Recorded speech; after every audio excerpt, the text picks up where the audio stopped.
দুদিন যাবৎ টানা প্রবল বর্ষণে প্রাক্তন স্বাস্থ্যকর্মীর বসতঘর জলের নিচে, চাইছে প্রশাসনের সহযোগিতা। ঘটনা বিবরণে জানা যায়, কাঠালিয়া ব্লকের অন্তর্গত উত্তর মহেশপুর ৩ নং ওয়ার্ডের ২১ বছরের বাসিন্দা মনোরঞ্জন নাহা। ওনার বাড়ি সোনামুড়া বিলুনিয়া বাইপাস সড়কের দক্ষিণ পাশে।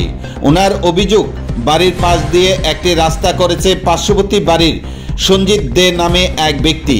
ওই ব্যক্তি পানীয় জলের একটি প্রজেক্ট নির্মাণ করেছে ব্যক্তিগত ব্যবসার স্বার্থে।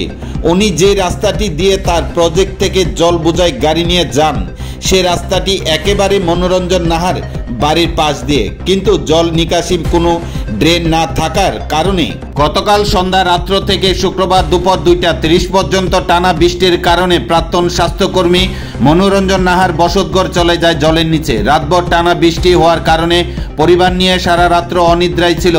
শুক্রবার দুপুর বেলায় সংবাদ মাধ্যমে বিস্তারিত তুলে ধরেন প্রাক্তন স্বাস্থ্যকর্মী মনোরঞ্জন নাহার পরিবারের সদস্যরা। প্রকৃত অর্থে যে কোনো শুভবুদ্ধি সম্পন্ন মানুষের নজরে আসলে একেবারে চিচি ছাড়া বিকল্প কোনো মন্তব্য করার বিষয় খুঁজে পাচ্ছেন না।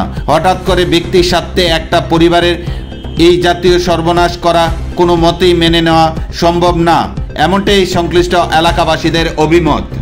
গত 21 বছর ধরে আছি। আপনার কি নাম? আমি শ্রী মনোরঞ্জন নাহা, এখানে বাড়ি করছি। গত 21 বছর ধরে এখানে থাকি।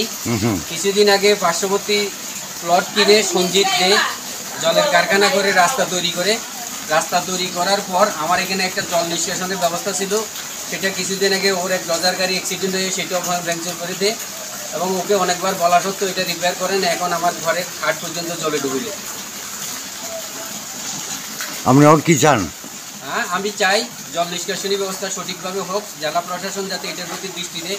আগামী দিনেও জমি ঝড়াট করে বাড়িঘর তৈরি হচ্ছে, জল নিষ্কাশনের কোনো ব্যবস্থা নাই। জেলা প্রশাসন যাতে এটা শুধু সঠিক দৃষ্টিভঙ্গি নিয়ে জল নিষ্কাশনের ব্যবস্থা করে, আগামী দিনে যাতে আমাদের এই দুর্যোগের সাথে করতে না হয়।